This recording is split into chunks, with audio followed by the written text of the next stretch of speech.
Today I want to talk about the Panasonic Lumix S9. I don't hate the Lumix S9, but I also don't love the Lumix S9. It's really interesting because I did want to title this a love-hate relationship, but I don't have those extreme feelings about this camera.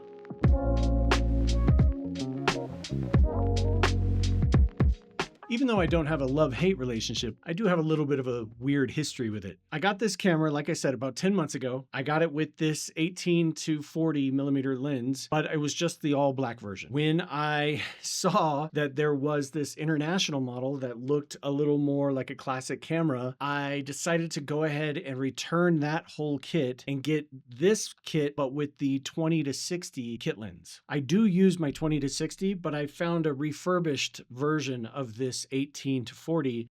Now, right away, when I opened the S9, the original S9, the black version, not this one, I immediately felt like, wow, because I just picked this up and I'm already like using it. I'm already excited by what I'm getting out of it. The idea that I could do the exact same video work I was doing with my S5 IIX and now my S1 IIe was very appealing in a package this small. But I had felt that way about a camera before. I got the DJI Osmo Pocket 3 in January of 2024, and I made a video about that Pocket 3 where I just sang its praises. I have yet to really talk about the Panasonic Lumix S9 because I didn't want to make the same mistake. Where the Pocket 3 sort of fell away for me, I didn't use it the way I thought I was going to use it. The S9 has persisted. So I am really happy to say that this is still very much a part of my kit. With the Pocket 3, you have to make a decision. Is this going to be a video for long form content like this at 16:9,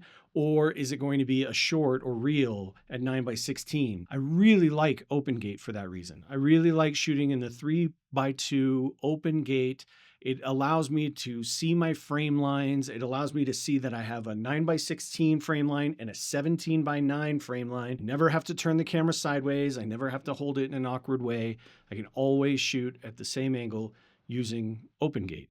So the thing that really stands out about this camera is I can use it in places I can't or don't use my larger cameras. Because of its size and weight, because it's so much lighter than those other cameras and those other lenses, it makes this even more possible. Plus, Lumix has legendary image stabilization. Something else that I should point out is right now I'm using the Lumix Lab app to remotely view my footage, so I can see what the camera can see. It's really great that I can do this. Just remember to disable CarPlay before you try to do this because you'll drive yourself crazy. I can put it on a suction cup on the windshield much easier than I can these larger cameras. The larger cameras require sort of a suction cup kit to make sure that the camera holds steady, where this is so lightweight that a single good suction cup will hold it. The Pocket 3 and iPhone are perfect for this kind of thing, but I want to show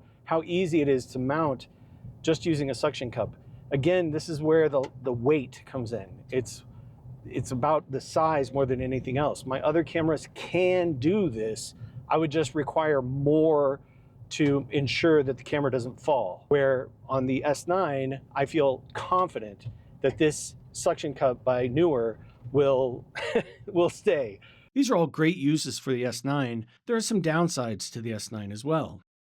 Now, a really interesting thing about the Lumix S9 is the way they marketed it at the beginning. You know, I think a lot of people, especially at the very beginning, a lot of influencers, a lot of YouTube people, they sort of jumped all over the S9. Then there was the wave of defenders of the S9. People who said, it's not for you. It's for the beginner. It's for the content creator who doesn't know all the things that you know. I find this really interesting because I think both camps are wrong. I actually think this is more geared towards somebody who knows what they're doing than it is a beginner. When I first started this channel, I had been practicing photography for many years. Photography was always part of my life, but it was always just like, you know, how much am I doing? After the pandemic, I really threw myself at photography. I wanted to practice this art form. I wanted to understand it better. And everything I learned in photography didn't exactly translate to video. When I finally got my Fujifilm X-T4 way back when, I had no idea how to do log footage or how to grade footage or what a LUT even was. The idea of a lookup table is not in photography. It may be, like it could be in very professional circles. People might know what a lookup table is, but I certainly never heard of it in my casual hobby photography practice. There was a learning curve with coming to YouTube and learning how these cameras work and learning how to grade footage and learning DaVinci Resolve and all of these things that I've learned over the last 3.5 years. That's all here too. This is not a simple camera to just use. If you just get it out of the box, I'm pretty sure if you just set it to movie mode, it'll be an MP4 Lite and it'll be in 30 frames a second. There's a LUT button on here. I'm not even sure if a new user, a new person who wanted to start creating TikTok videos or creating YouTube videos, if they would even know what LUT means, if they would even understand what that button is. And even if they did understand it, would they understand the idea that you're baking it in? Like, these are concepts that you have to sort of understand before you even touch a device. Like, if you don't know the difference between a JPEG and a RAW file, then how are you supposed to know what baking a LUT into your video file means? That's what I'm getting at. It does not feel very user-friendly for a new user. But for a more advanced user, there's like limitations to this that you need to understand. But if you understand the limitations, you can use this as a very functional tool, as a very functional part of your setup. And that's sort of what I mean. Like, I do actually think it's for more advanced users. I don't know that I would recommend it to a first-time user. That's kind of a weird place for this device to be. As I'm talking about this, I'm really kind of hammering on the video side of it. And the reason for that is because this is mainly a video camera to me. I try to use it for photography. In fact, I even got a L mount to M42 mount adapter so I could use my manual lenses from my Pentax. And I just don't find the practice of photography on this device to be very fun. Before I go further with this, I just need to remind people what I want from a camera is subjective to me. It's my opinion. Just having an LCD panel is not enough for me, especially when a camera is shaped the way this camera is shaped. This feels so much like a rangefinder that this label for the S9, I put my eye up to it constantly. Just look how natural it looks. In fact, I've seen people's thumbnails where they say people don't understand the S9 and they're looking like this because that's what it feels like you should be able to do. I came upon this scene. There was an El Camino in the middle of a field. There was a beautiful sunset, and I did take some photos with this that I liked. I swear it is the design of the camera itself. It is the rangefinder style of the body that makes me want to hold it up to my face. So I'm on the side of the road looking right into a sunset. It's really bright. The LCD panel is not the best for bright conditions. And I decide, well, I don't know what I decide. I didn't decide anything. My instinct is to raise it to my face. So I'm on the side of the road. I'm looking at this scene and I go to look and it just frustrates me every single time. So not having an EVF is a killer for me. It has nothing to do with the sensor. The 24 megapixel sensor on this camera, the S5 II, S5 IIX, S1 IIe, that sensor's awesome. I actually think it's a great sensor and I love the photos I get out of it. So it has nothing to do with that. I just don't enjoy using this for photography. Now, some of the big drawbacks, I actually tried to record a video to show how you cannot see this screen when it's bright outside. But unfortunately in my video, I was completely out of focus. I was focused on the background for some reason, but you can kind of see in that video what I'm talking about. The screen is reflecting everything. It's not showing the actual scene I'm trying to show you in the scene. Just having an LCD panel out in the mountains or out on the plains for photography work is really difficult, but I can do some tricks. I can do some things like I can raise the camera and I can turn the screen a little down to face away from the light so I can see it better. You know, you have to do the whole thing with your hand where you cup it over. These are hacks I have to do just to see the screen. Now, one of the things that just struck me when I first opened it was how small it is. I think everybody understands that it's small, but I don't know that you know how small. I think people genuinely understand that Fujifilm is a smaller camera than other cameras, and this camera is about the same size as the Fujifilm X-E5 is, which is crazy to me. But the X-E5 has an EVF. And you might say, well, that's because it has a much smaller sensor that has more room to play with on the inside. Possibly. I think they could have put one in here. I think they just didn't because of costs. They were trying to make this a certain price point. They were trying to get this to a certain kind of user, which I think was the beginner user, which I think was the wrong thing without changing the software.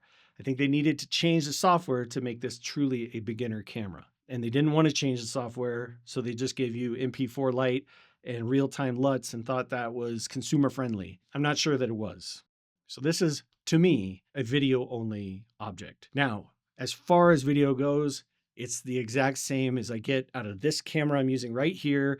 I love the Vlog. I love the 6.2 open gate. It's so great to have that on such a small little body. And like I said, I put it everywhere. I put it in overhead cam. I make it under my desk cam. I put it on my hood. I put it inside my car. It's such a great device for that kind of video work. I've shot with a lot of cameras over my lifetime, and most of them weren't weather sealed.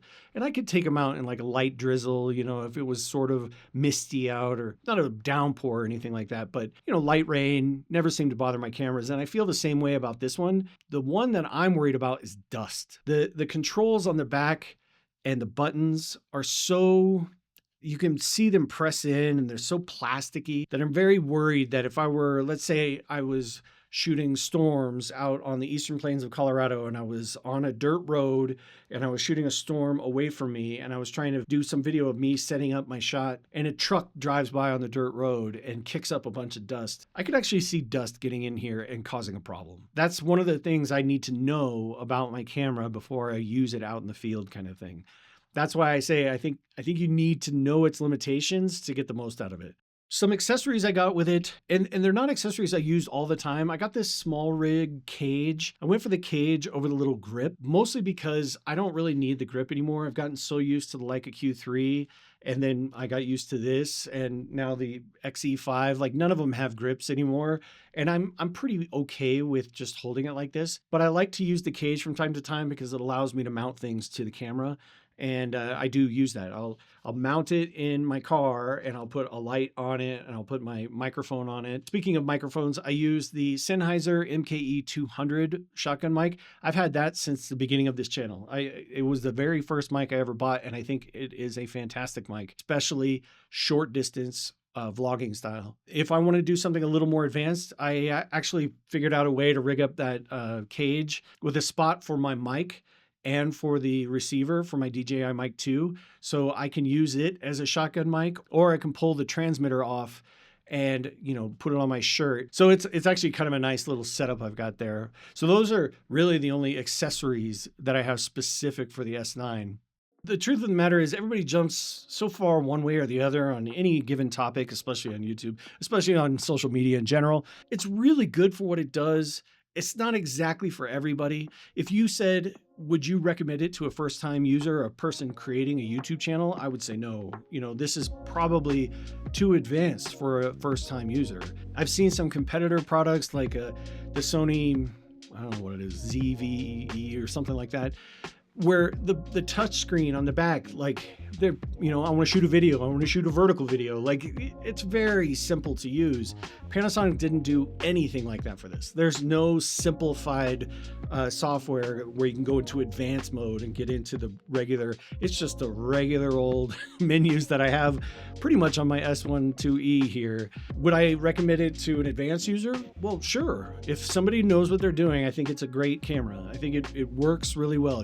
If you've already been doing YouTube and you've already been working with Panasonic stuff, I think you're going to know how to use this camera right out of the box. If you're moving from another system to the S9, I definitely think you're going to experience some pain depending on what you're doing exactly.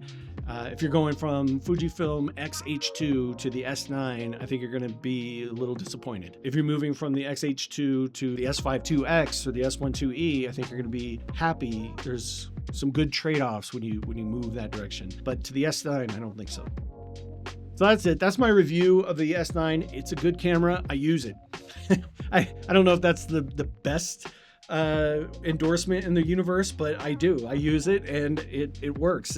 It's a camera that works. It's a tool. Anyway, if you like this, please remember to give it a thumbs up. That always helps the channel. I thank you so much for watching. And as always, I hope to see you in the next one. Thank you. Bye.